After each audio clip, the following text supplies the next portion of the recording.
두 번째 시간입니다. 구민성, 김경서, 김기, 김채훈. 채훈이 대답했나요?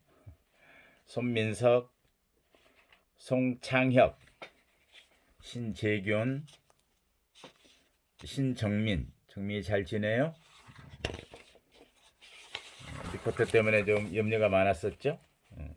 안희정, 이다연, 이성현, 정형기. 형기도 잘 지내죠? 그래요. 다른 학생들은 다음 시간에 또 이름을 불러볼게요. 이 시간에는 우리가 이제 공부를 해봤지만은 원상회복적 사법, 회복적 사법, 그리고 치료적 사법이 교종에서는 어떤 의미이고 어떻게 적용되어지고 있는지, 우리나라에서는 어떤 그런 원상회복적 그런 프로그램이 진행되고 있는지 좀 살펴볼까요?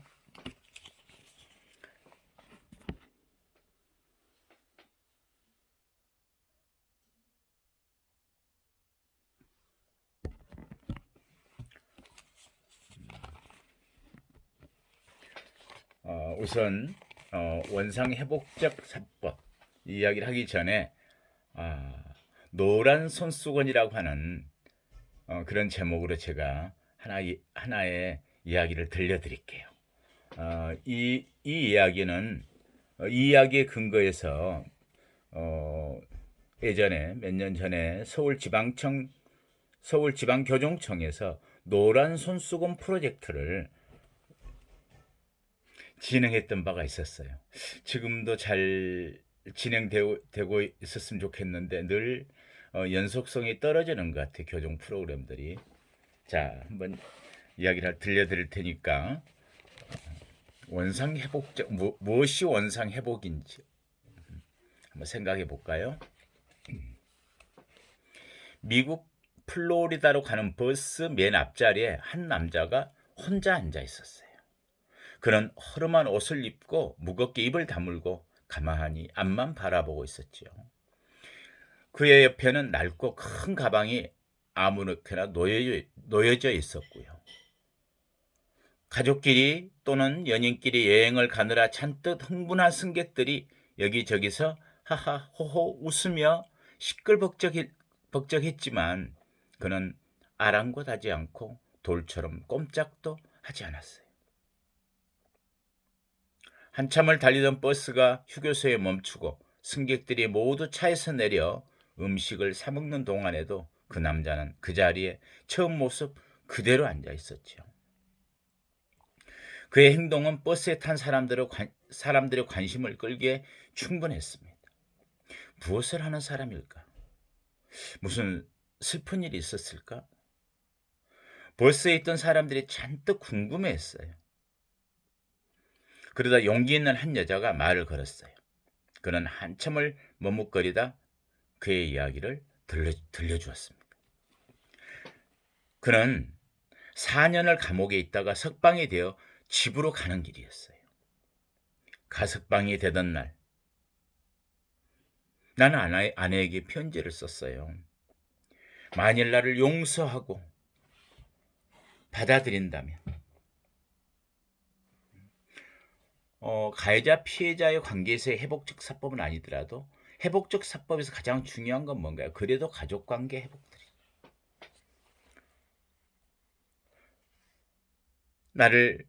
만약에 나를 용서하고 받아들인다면 마을 어귀에 있는 커다란 나무에 노란 손수건을 걸어두라고요. 손수건이 보이지 않으면 나는 그냥 버스를 타고 지나쳐서 영영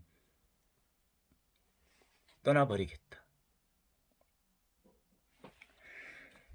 그 사연을 알게 된 승객들은 그의 집이 있는 마을이 다가오자 점점 술렁거리더니 하나둘 창가로 몰려들었어요. 그리고 커다란 나무가 나타나기만을 기다렸죠.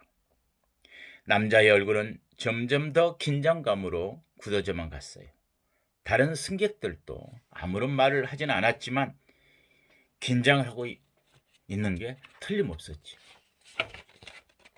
달리는 차 안에는 적막한 고요만 흐르고 있었고요. 아, 저기 보세요. 저기요. 그때 한 승객이 소리를 쳤어요. 모두 한 곳을 쳐다보았죠. 와, 있다. 노란 손수건이에요. 거기에는 커다란 나무가 온통 노란 손수건으로 뒤덮여 있는 게 보였어요. 그리고 그 나무 아래에는 그의 아내가 서 있었지요. 벌써 승객들은 너나 없이 기뻐하며 남자를 축하해 주었어요. 사실 용서한다는 게 쉽지 않았을 텐데 남편을 용서한 아내의 사랑이 노란 손수건의 개수만큼 남자의 가슴에 새겨졌을 겁니다. 여러분들 러브 스토리 영화를 보셨거나 소설을 읽었나요? 나는 둘 다였는데 대학교 1, 2학년 시절이었던 것 같아요. 근데 거기에 가장 기억 남는 대사가 하나 있죠. 사랑은 미안하다는 말을 하지 않는 거야. 저는 그걸 바로 이해할 수가 있었어요. 그냥 쉽게 미안하단 말은 뭔가 사람 사이의 거리를 인정하는 것 같은 거예요. 확정 지어져 버리고. 그래서 쉽게 가까운 사람끼리는 정말 사랑하는 사람끼리는 미안하단 말을 한다는 게 조금 저어된다 그럴까요? 좀 조심스러워지는 그런 생각들을 갖게 되었어요. 그 남자도 미안하다는 마음보다는 사랑의 마음으로 그 아내에게 아마 다가섰으면 좋을 것 같습니다. 자, 이 이야기는 우리한테 뭘 이야기해 주는 걸까요? 원상 회복한다.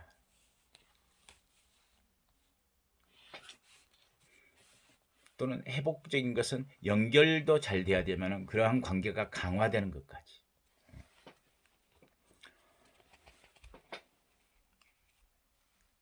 교정에서 이야기를 한번 해볼게요. 아무튼 회복적 사법은 여러분들이 리포트를 쓰면서도 공부를 했겠지만은 1974년 캐나다 온타리오주의 작은 도시 엘마이라에서 시작돼요. 1980년대 독일, 미국, 영국은 물론 남미, 동유럽, 아프리카, 루안다 이르기까지 많은 나라에서 여러 유행으로 시행되고 있죠. 우리나라에서는 1990년대 소개되기 시작해서 2000년대에는 점차 논의가 활발해지면서 경찰, 검찰, 법원 단계에서 시범 시행하는 사례가 늘어왔죠. 그렇더라도 아직은 회복적 사법을 단편적으로 반영하는 경우가 대부분인데 다만 검찰 단계에 가면 형사조정제도 등 일부 프로그램은 형사사법의 일환으로 점차 요즘은 자리를 많이 잡았어요. 저도 내 주변에 아는 분들도 퇴직하고 형사조정위원으로 많이 활동하고 있어요. 근데 교정 단계에서는 관심을 갖고 일찍이 2001년도에는 안양교도소에서 사이켈머 프로젝트라고 무화과나무 프로젝트, 아마 미국에서 시작됐던 것이었어요. 서로 용서하고 화해하는 그런 프로그램을 일시 도입했던 적이 있어 시행했었는데 계속되지 못했고요. 그 이후에 이제 2006년에 법무부 변화 전략 보고서에서 회복적 교정 프로그램 시행이라는 모토로 법무부에서 공식 거론하기 시작했고 당시에 이제 서울지방청 주도로 아까 이야기했죠. 노란 리본 프로젝트. 뭘 하는 거였냐면 물론 가족과의 관계도 있지만 피해자에게 사죄 편지 보내기 등 회복적 사법을 일부 적용하기도 했는데 이 또한 잘 진행되지 못하고 지속되지 못했어요. 근데 이제 최근에는 이제 2009년부터는 수용자들이 안에 있는 작업을 하거나 일을 하게 되면 그때 받게 되는 장려금이나 임금 성격의 장려금이 있거든요. 임금 성격이 장려금은 좀 커요. 이를테면 외부 통건 나가거나 전일금 하거나 외부 엽체가 들어와가지고 국가에서 주는 것들은 장려금을 받죠. 이 장려금의 성격은 여러분들 잘 알죠? 이제 장려금은 사실은 징역형은 영어로 징역 영어로 표현하면 뭘까요? imposed 강제로 labor 강제로 일을 시키라는 거잖아요. 징역 몇 년 하는 형벌을 주는 자체가 노동이 포함되기 때문에 거기에 대한 임금의 성격으로 주는 게 아니죠. 국가가 어쩌면 은전적으로 주는 거고 또 열심히 하면 약간의 보상의 차원들이 있는 거죠. 또 작업을 장려하기 위해서 주는 거. 그래서 우리가 작업 장려금 굉장히 미미해요. 그거 하루에 뭐 2,000원, 3,000원, 4,000원 이런 건데 만약에 이제 외부 통근을 나간다. 그러면 아침 8시에서부터 5시까지 일을 하고 들어온다.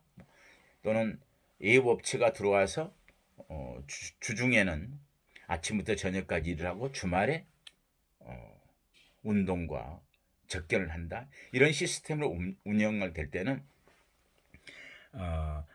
하루에 아마 4, 5만 원씩까지 약간 임금의 성격으로 주기도 하죠. 그래서 2009년 12월부터는 교도 작업으로 받게 된 장려금을 피해자 구호단체에 기증하는 운동이 수용자들의 개별적 자발적 차원에서 전개되어 왔는데 점차 지속적 시행이 예상되는 하나의 제도로서 자리매김할 것으로 보여서 우리나라에서도 교정 단계에서 회복적 사법이 발전적으로 진행될 것이라는 가능성과 희망을 좀 우리가 엿볼 수 있죠. 이렇게 잘 진행하고 있습니다. 왜냐하면 또 사실 그런 생각이 있어요. 내가 가석방에 조금 더 그런 참고 자료 그런 걸 만들기 위해서 물론 이제 성폭력 사범들 이런 부분들이 어디 여성 단체 같은데 피해자를 구조하고 원조하는 여성 단체 그런 자기 작업 장려금 같은 걸 기부했는데 최근에 그걸 받아들이지 않은 데도 있었어요. 너무 계산적이다. 진정한 진정성 있게 용서를 구하는 건 아니다. 뭐 이래서 이제 받아들이지 않고 있고 그런 게 또 규정상에 있더라고요. 그런 의도로 내는 것들은 받아들일 수 없다 이렇게. 근데 이제 뭘까요? 이렇게 회복적 사법의 의의라 그러면 뭐죠? 교정 단계에서의 회복적 사법의 적용은 교정 단계에서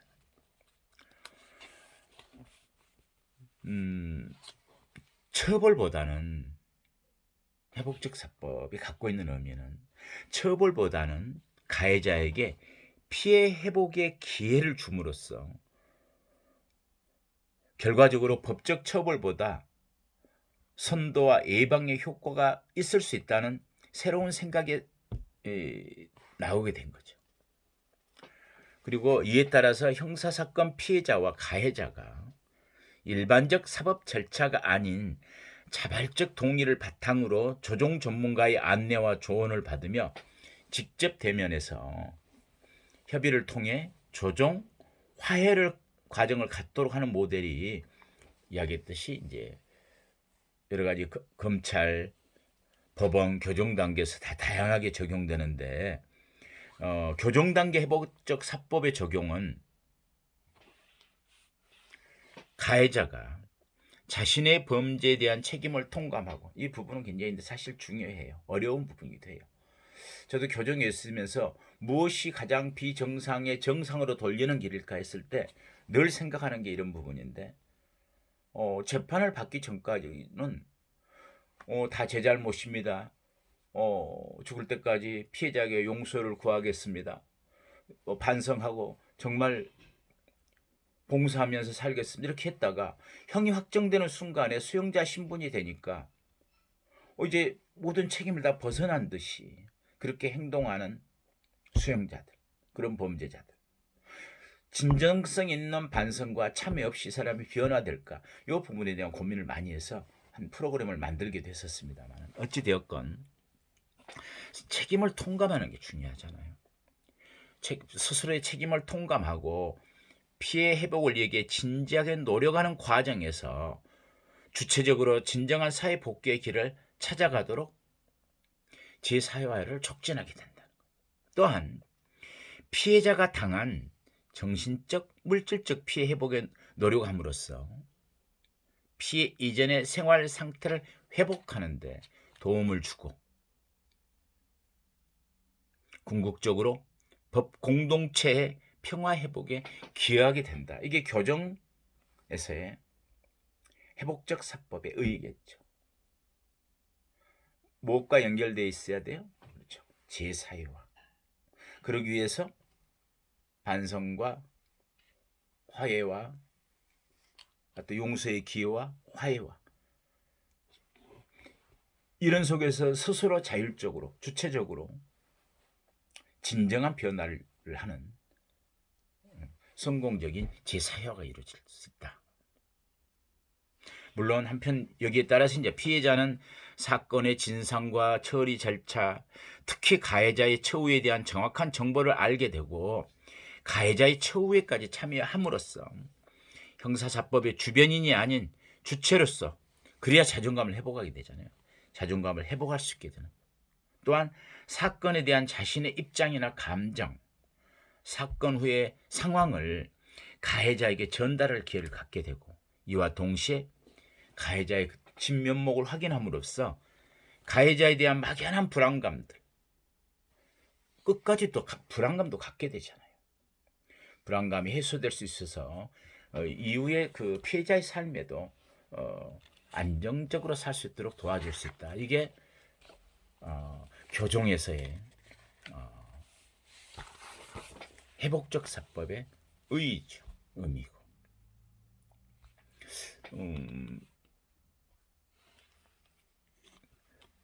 예전에 이제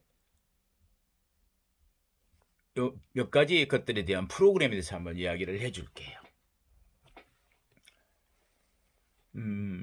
안양교도소 수용자 대상으로 시커모 아까 사이코모라는 어떤 시커모라고 하는 프로젝트는 큰 단풍나무 무화과나무 그런데 무화과나무로 보통 우리가 이해를 해요. 근데 숭실대학교 사회복지학과에 있는 배이모 교수는 1990년대 중반부터 회복적 사법에 대해서 논문을 쓰던 분이에요. 근데 당시 이제 안양교도소 소장하고 이야기를 해서 교정시설 내에서 수용자를 대상으로 피해자, 가해자 중재 프로그램을 시행하게 된 거예요. 당시에 안양교도소 소장이 굉장히 좀 진보적이었던 것 같아요. 그래서 어떻게 했었냐면은 매주 토요일 오전 2시간 반 동안 안양교도소 내 종교교육실에서 총 한 당시에 이제 2001년도에 한 7회가 진행되었었는데 가해자의 경우 안양교도소 측의 추천으로 대상자 7명이 프로그램에 참가했고 피해자의 경우는 가해자의 직접적 피해자가 아닌 대상자 중에서 5명이 이미 선정돼 참가했는데 그 당시에는 종교적 색채가 강했어요. 모두 기독교인으로 구성되었는데 프로그램을 적용한 시커모 프로젝트는 기독교적 신앙관에서 범죄자인 가해자에게 행동의 책임을 언급하고 행동에 대한 책임을 언급하고 일깨워주는 걸로 시작을 했죠.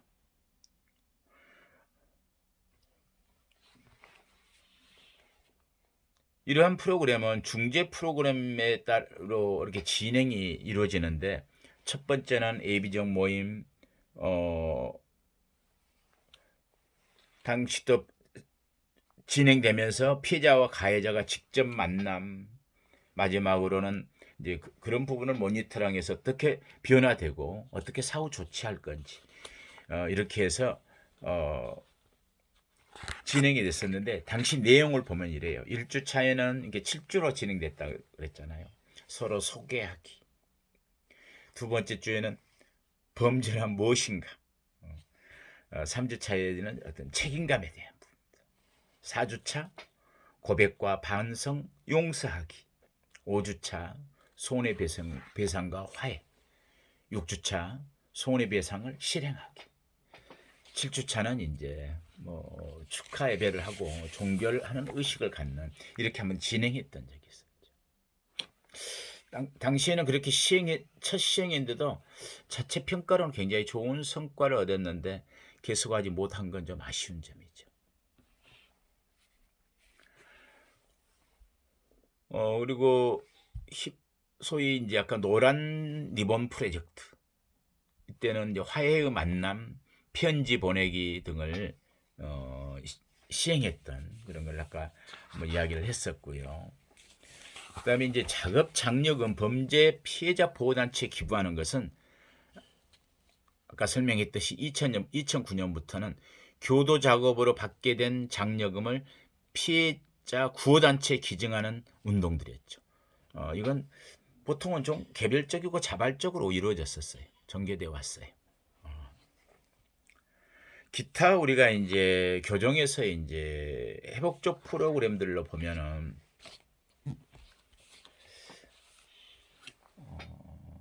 지금도 꾸준히 잘 진행되고 있는데요.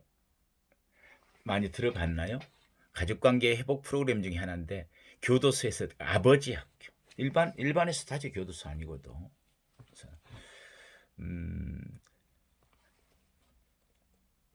이때 교도소의 내용에서 보면은 전체 결혼한 수용자의 30%가 이혼을 하고요. 7%가 사별 상태고, 더욱 심각한 것은 10년 이상의 장기수의 경우에는 50%가 이혼하고 11% 정도가 사별 상태에 있어요.